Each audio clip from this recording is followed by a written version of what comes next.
Bonjour, bonsoir, na bandeko na biso nyoso ya Rumeur de Kinshasa sango ya Congo.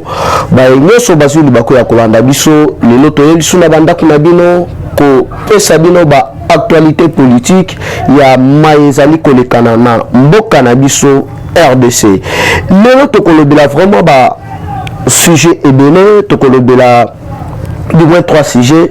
Sujet ya liboso tokolobela na nous sur clan ya Kabila na 7 ya ba proche na bango bazali suite na réseau moko mafie oyo babandaki ko zwa plus ou moins $50,000 par mois na compte ya fonction publique.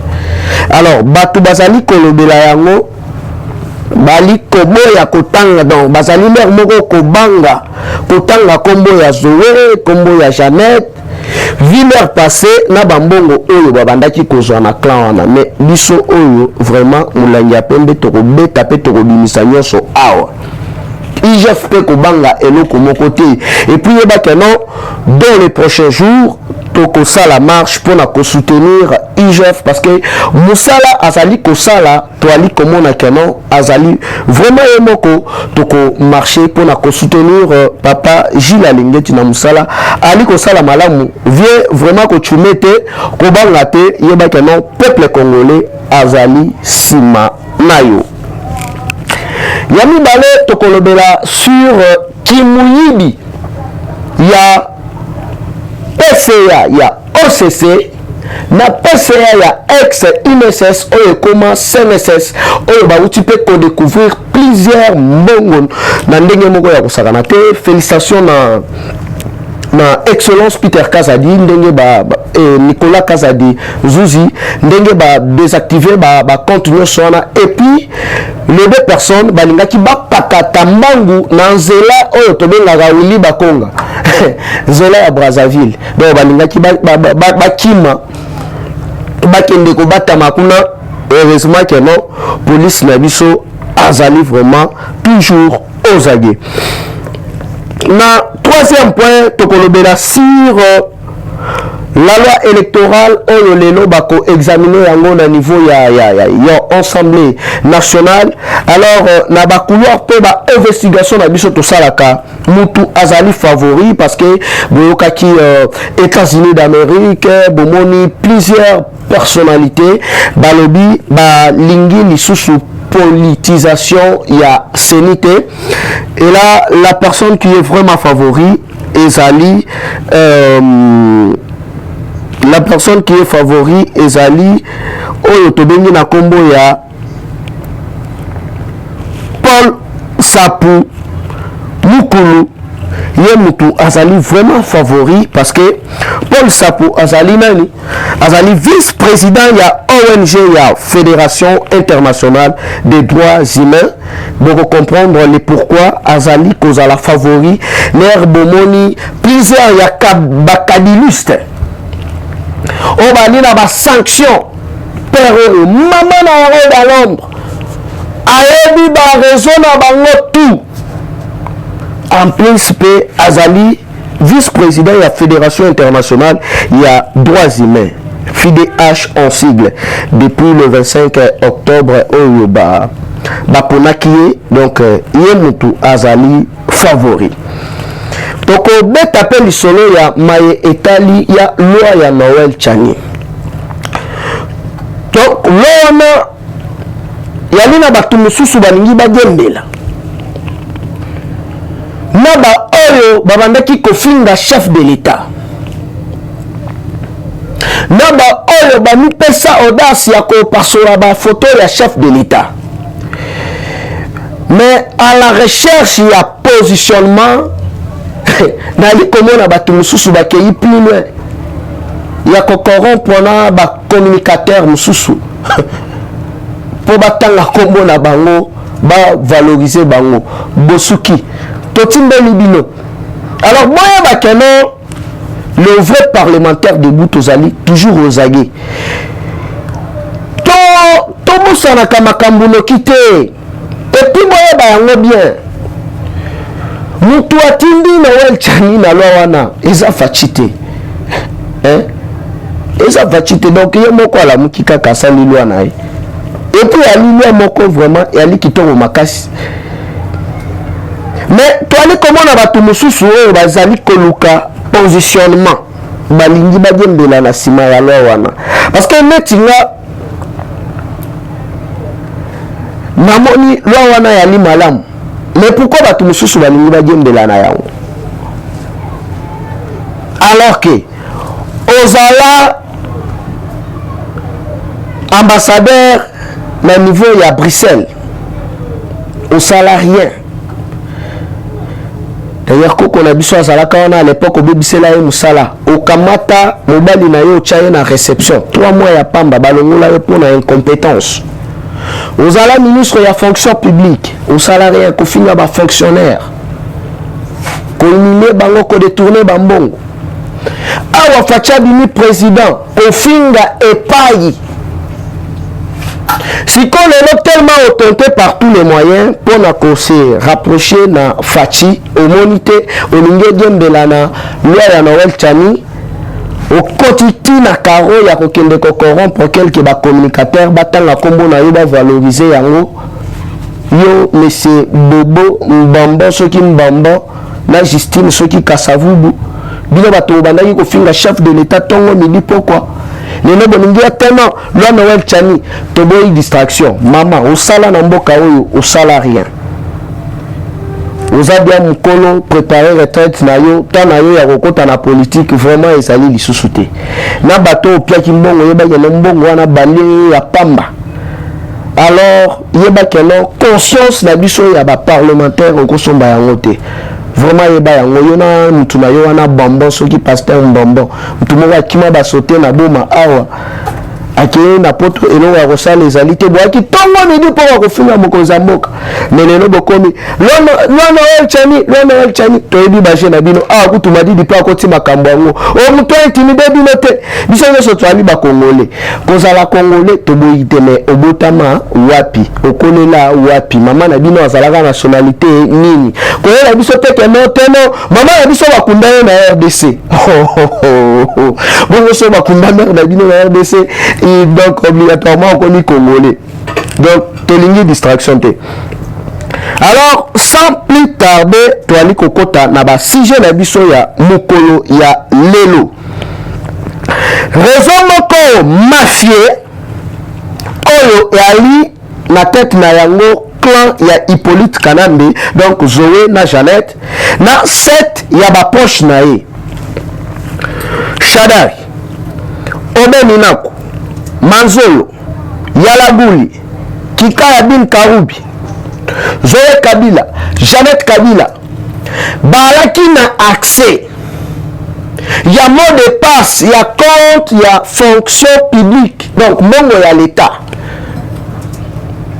Place tout à se retrouver, surtout les bandes ya mboka, azali na facilité à kotisi carte wana, carte visana, à beti code, mbongo dimi, à tamboli nae. Na mboka oyo ebandaki kosalema bongo. Donc sauf imprévu j'espère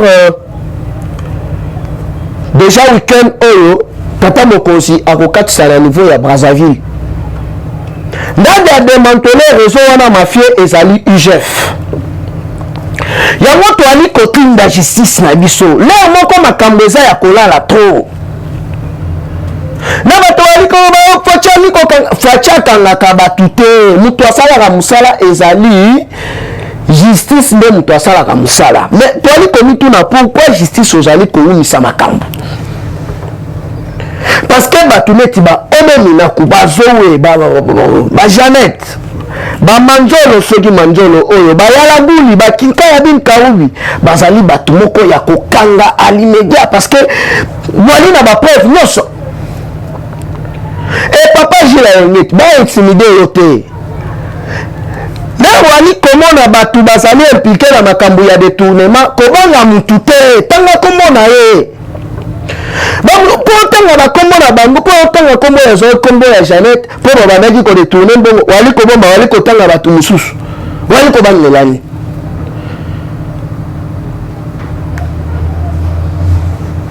yango babandaki komona batu wana bali komene vie moko ya bastar. On dirait bali na Hollywood. Mais en entendant paisible citoyen bali ko souffrir. Mais au moins na tout moko bazali na accès ya compte ya l'état na biso bali na ba carte visa et puis mingi mongo la babandaki ko zola yango libanda. Donc comment muto asika canon na ye awa buna Brazzaville a retiré mon muke na ye amelani par mois. Wana kutu eza ba oyo batimbeli réseau wana. Bongo batu mususu oyo bali na ba carte wana. Mais en entendant budget na biso ya mboka ezalaki ya combien? Na caisse ya l'état facha akuti combien na caisse ya l'état? Yango bali komona ke mutu mususu otengo azoleka na plateau, azoleka na ba chaîne o Kabila alaki bien joie lapide ya tako lapide. Parce que on a yali kosakana na peuple congolais. Togotika la kondima yango te. Na batu o basakani na ba minere na biso. Basakani na mboka na biso. Basali na Kabila. Baibi bambongo. Meneno balingi babimaneti ba donner ya leçon. Bokotangisa biso nini? Bokotalisa biso nini? Parce que boali ba médiocre. Na batuleti ba Jezabel oyo. Est-ce que yo pena na RDC awa oloba pena oloba? Okoloba pena don ofongola mona yo pena oloba. Na mabi oyo bino bosala ba Congolais. Boyiba mboka bopie mboka. Lelo lingi oya mitina ba le somoro boye pona kotungo la pota ya peuple congolais. Bino boye bakeno biso ata mokolo moko tokotika la ko tikela bino tonte. Alors awa bako comprendre le pourquoi ba partenaire na biso privilégié au américain balobaki il faut nous politer makasi contre la corruption. Parce que yango mutu ali cancer ezali koboma mboka na biso. Mutu ali na tanyoso ya koyiba ya komuka ndenge alingi. Yango boali komona même chef de l'État ali déterminé. Il y a RDC tous à la représenter na kati ya conseil ya sécurité ya Nations Unies. Et puis toi ali kokende vraiment légèrement favori par rapport à Gabon.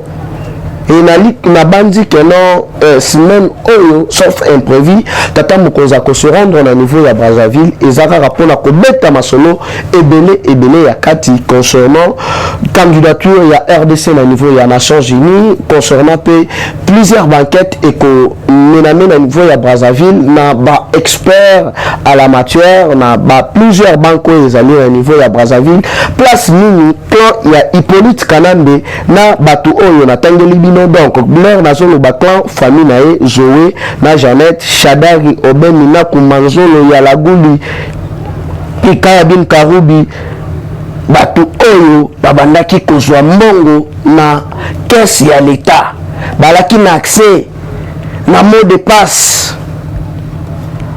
ya trésor na biso public en complicité na directeur ya banque centrale ya RDC. Balongolaka 50 000 $, 50 000 notas par mois. Alongoli akei. Et puis tellement balobaki kenon pona kozwala wana na RDC bakotimbola bango falaki kobima trop libanda. Dans libanda Gabon mais mingi babandaki kozwela mbongo na bango wana na Brazzaville. yango moni vraiment que non félicitations non na service na biso ya immigration félicitations na service ya honneur parce que musala boali ko sala vraiment malgré que non ba corrompi ba infiltrer mususu bazali nanu mais boali ko sala musala moko malam il faut que féliciter bandeko tellement bali ko sala musala malam parce que kamata exemple net ya PCA ya OCC 53 millions de dollars yali komona na te to bambongo wana babandaki kobimisa yango kaka tout allez donc kaka sikoyo ozwi oyo ya ex INSS CNSS yepe na kati lobi balingi badusola bakimela na nzela ya Willy Bakonga donc nzela ya Brazzaville bu mukamate bokeyi wapi mbongo ya leta mais boni batu pena bakozala mutema mabeti na niveau oyo donc oyo bango mbongo pena ko yaka bambongo moko ya batransfert oyo basombelaka banyobo libanda 70 millions 50 millions 30 millions mais pendant 18 ans hôpital ya mama yembo yali na niveau nini hôpital Sembo na Lubumbashi ezali na état nini combien ya ba université oyo Hippolyte Kanambe yena mwasi na Jezabel baba réhabilita combien de banzela projet ya Bukangalozo awa donc bosaleli yango na kini bokeli ko récolter université kuna na Manyema oyo batu nyonso kuna bazwaka bourse ba Rwandais bali komona biso ba mike est-ce que moment na biso to ba mike non yango wana cette fois-ci lelo na niveau ya Sénat ça casse ou ça passe parce que lelo ezali réquisitoire il y a procureur général il y a cour constitutionnel oyo akomelaki Sénat donc le nom de Sénat bali ko examiner lever ya ba immunité ya Matata Mponyo na kati ya Sénat ezali lelo Augustin Matata Mponyo donc mutu akosalisa biso baje mukolo ya lelo nde tokoyeba sikoyo tokoma na niveau nini parce que ebele basala basote bakei kobatama na niveau ya Sénat a détourné mbongo aibi mbongo aboni batu aibi keteno ndenge zawana tellement loi na biso tozalaka déjà protégé ceux qui ozali sénateur bakosala ngai eloko te mais yeba keno dossier ya Yumbi babosani yango te oyibaki mbongo détourné mbongo obomi batu yeba keno tobosani yango te justice akosala musala na ye yango lelo nde toali kozela congolais nyonso ali kozela na ba levé ya immunité parlementaire ya Augustin Matata Mponyo yango toali kosenga na yo papa baati lukwebo ba sénateur nyonso oyo eza likambo ya mboka na biso parce que nali komona ba mesdames mususu Otena Matata alingi postulé ya papa bino bozo mona biso banani donc awa ekomaka ka dossier moko boy oyibaki oyibi mbongo ya leta neti kame wana omuyibi oyibi pena mbongo ya leta ondimi na kuku na kozongisa 35 millions mais en attendant wali ko corrompre ba média ozali ko manipuler bato ba prier déjà rono ba prier ba sala marche nazali inosa ya nini mais ondimaki kozongisa 35 millions pourquoi sikoyo awa Matata Mayele sukiye oteno na lingaki na postulé na 2023 oyo ezali acharnement non dossier ya Bukangalozo ezali dossier ya kala Kabila kokaki kosambisa yo to kokanga yo te parce que batu na ye plusieurs généraux na ba collaborateurs na ye bazalaki na kati ya dossier wana bolia na bango bambongo oyo sikoyo toali na république ya état de droit yokoyela biso bamakambo ya badiscours te oteno eza acharnement ya nini pepo na nini eyeli biso babankanisation awa un officier militaire il y a plus de 15 salaires na basi ba makangu na ba régime nyonso etali makambo ya mosolo ya mboka na biso. Le médecin va prendre des risques. Moutouazali na étudiant na ISIPA na IEC mais azora prendre des risques ya ba médecin et banda ki kolikana na mboka na biso.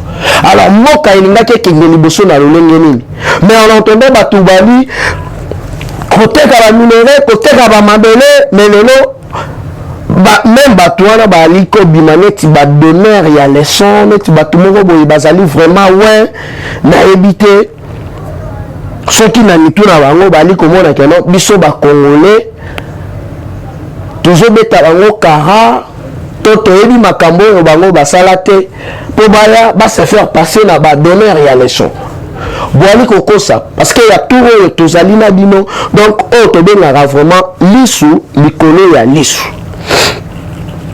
wana yalaki oyo toalaki na yango na point na biso ya liboso na deuxième point tokolobela sur la loi électorale. Tomoni représentante ya Monisco, Madame Bintou Keïta, a lobeli sur dépolitiser CENI. Et puis Ezali Kakayete, ba partenaire nyonso ya RDC, ba lobi balingi lisusu ko politiser CENI te. Donc il faut bazoa mutu soit na société civile ou soit na ba ONG moko boye kaka ya ba droit de l'homme parce que ba comprendre que non vraiment là ça n'engage que moi c'est mon opinion nazali na beaucoup de respect et puis na beaucoup d'estime na ba homme de Dieu nyonso mais balobi sur 100% 80 ba komi na makambo ya politique. Bali ko chayo na CENI donc ye abosani liloba akomi na makambo mususu. Alors mutu azali favori donc selon ba investigation na biso o toali ko sala azali vice-président ya Fédération internationale ya droits humains oyo babengi na kombo ya Paul Sapou Mukulu. Donc ye mutu azali favori donc biso makambo na biso toloba yango ka boye mususu babula yango neti baje mais topesaka ba information à temps réel.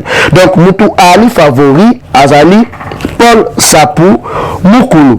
Donc il y a mutu vraiment azali favori parce que ba structure ba organisme sur international bazali ko faire confiance azali docteur en théologie p mais ami pe ça trop na makambo ya droit de l'homme azali vraiment serviteur de na oyo ngai na yebi selon ba investigation na ba couloir oyo yali kolobama ezali keno Paul Sapou Mukulu ye mutu akozala peut-être futur président ya CENI. Donc lelo de parmi ba loi électorale oyo plusieurs élus bazali quotidien siriango pour na passer na procédure parce que bien chef de l'état moko azali pour ba réforme ya loi ya CENI et puis mokozi jusque là ali ko banga pe ba élection te toali ko tala ndenge makambo ezali ko kendele na 2023 élection ezala boye ba keno facha ko beta bino tout ba kao parce que à côté ba congolais na makila na bilan na ye ezali largement positif. Donc oboyi sala mokili nao po gratuité yo mutoya nao gratuité enseignement yo mutoya nao liberté d'expression yo mutoya nao état de siège yo mutoya nao et puis nali commettre en garde ba ONG kaka ya ba demi Dakar oyo ba Soriano ba bilo mo bongo balingi ba manipuler opinion concernant bakangi l'un de l'air pour soi-disant Twitter qui concernant bato oyo ba salaki massacre na niveau ya Ituri ou Nord Kivu. Non. Et ça na bato oyo bazolinga ko salir état de siège. Et ça na bato basangi ba discours donc bazali ko financer la jeunesse congolaise pour bazala na argument oh voilà état de siège yango kuna butala bazobo mwa bato mais ba village ba récupérer babilanga oyo ezali na haute surveillance ya armée na biso donc mutokomi okende na ebilanga asali na ebilanga azongi donc azali même pas inquiété général oyo ya FDLR bauti kokanga lobi awa mutu ali kolobela yango te alors que l'air va décréter état de siège il faut bailler bayango communication ezala sur ma plateforme nyonso ezala ka interdit parce que nani ali na makambu ezali ba soda parce que ba soda ba alaka na militaire ba salaka pena na discipline pardon parce que voire même tribunal ya ba civil elongwa ka makambu nyonso ba komi ko traiter yango na auditorat militaire. Leur yozali koya na ba communication moko ya ko intoxiquer peuple congolais boye ba keno auditorat militaire avosala musala na ye parce que leur va conquérir plusieurs territoires, plusieurs villes, plusieurs localités. Oh ezala ki banda pendant 18 ans na ba drapeau ya Rwanda ya Uganda mais na mboka na biso RDC personne n'en parlait hein? Mais le mot grâce à l'état de siège bandeko na biso na basali na liberté basali malamu oyo tokosenga kaka na bandeko bakimaki gouvernement nyonso militaire bozala vraiment ekenge bozala vigilant mpona koprotéger bandeko oyo bali kozonga parce que munguna aza wana aza toujours permanent lero yo ozali kaka diba boyeba ya surgir mbala moko agir mpona nini mpona kopesa bamaître na ye oyo batindi ye apesa bango baargument apesa bango bamaloba parce que na kati ya bato oyo basalaka na ADF wana plusieurs demi Dakar bazali nsima bazalisima surtout bao bali na litanga même pas ya ba congolais balisima alors tu allais commettre bino en garde to continuer toujours na kosala confiance na chef de l'état le londe ekoye bana concernant levé ya ba immunité parlementaire ya Augustin Matata Mponyo na kati ya Sénat le londe bako examiner l'wana selon requête ya procureur général près à cour constitutionnelle donc toko spécialement rapport mukolo ya lobby de toko tali sabino ninyango elekami au juste kuna alors vous continuez toujours na kosa la biso confiance vous continuez na s'abonner na chaîne Nabino rumeur de Kinshasa sango ya Congo ezalaki wa bino mwana koli. Mon numéro est toujours le même, plus 243 89 784 33 42. Bye bye et dans les prochains numéros. Eshima, votre magazine qui bat au rythme de l'actualité. Édition spéciale, au cœur de la lutte contre les détournements des fonds publics et autres faits de mégestion, l'inspecteur général des finances Jules Alinguete est la pièce maîtresse de la stratégie antifraude de l'ère Tshisekedi. Expert des finances, en moins d'une année, Jules Alinguete a su dire halte aux détourneurs, dénicher les fossoyeurs de l'économie congolaise et déjouer les stratégies de vol des deniers publics au point de devenir le symbole de la lutte contre la corruption en RDC. Interview exclusive du numéro 1 de l'UGF. Mission de l'UGF, innovation apportée à l'inspection générale, les confidences des résultats d'enquête, patrouille financière, à qui l'UGF fait-elle rapport, qui donne des ordres à l'UGF, comment contrer les immunités parlementaires, les observations faites dans plusieurs provinces. Des révélations sur le dossier Bukanga Lonzo, retransmission en direct des matchs Léopard, exonération et compensation, le rôle de l'UGF dans les régies financières, IGF est-elle justifiable devant la justice? Plusieurs questions soulevées et confidences de l'inspecteur général Jules Alinguete à lire dans ses numéros spécial finance.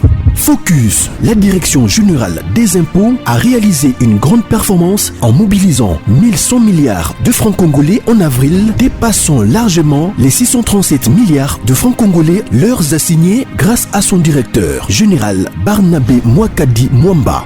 Bonieme Ecofolucien récompense le mérite de ses agents et cadres dans le but de continuer à maximiser les recettes. Découverte. Ministre de l'Emploi, Travail et Prévoyance Sociale, Claudine Ndouzi M. Kembe est plus que déterminée à matérialiser les actions prioritaires de son secteur telles que présentées par le Premier ministre Samalou Koundé devant les élus nationaux. Nation, Dr Jean-Jacques Mbungani Mbanda est médecin expérimenté pour relever les défis sanitaires en RDC. Catastrophe naturelle, Nirangongo, 19 ans après, les larves ont de nouveau coulé. Parité, Antoinette Nsamba, ministre des Mines au cœur de la révolution minière. À lire également interview de Noël Chani, tribune Jean-Pierre Alumba et plusieurs articles d'actualité générale. Retrouvez l'intégralité du magazine Eshima dans les kiosques. Eshima Magazine, un nouveau standard d'information.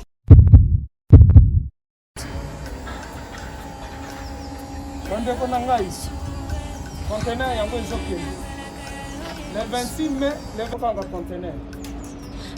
Conteneur chaque mois. Donc, next ekozala le 26 mai. Olingo tinda velo. Mutuka. Lise so kangi. Biloko tout pour même cannabis. Benga biso comme ça toya so même biloko to tinda la Congo.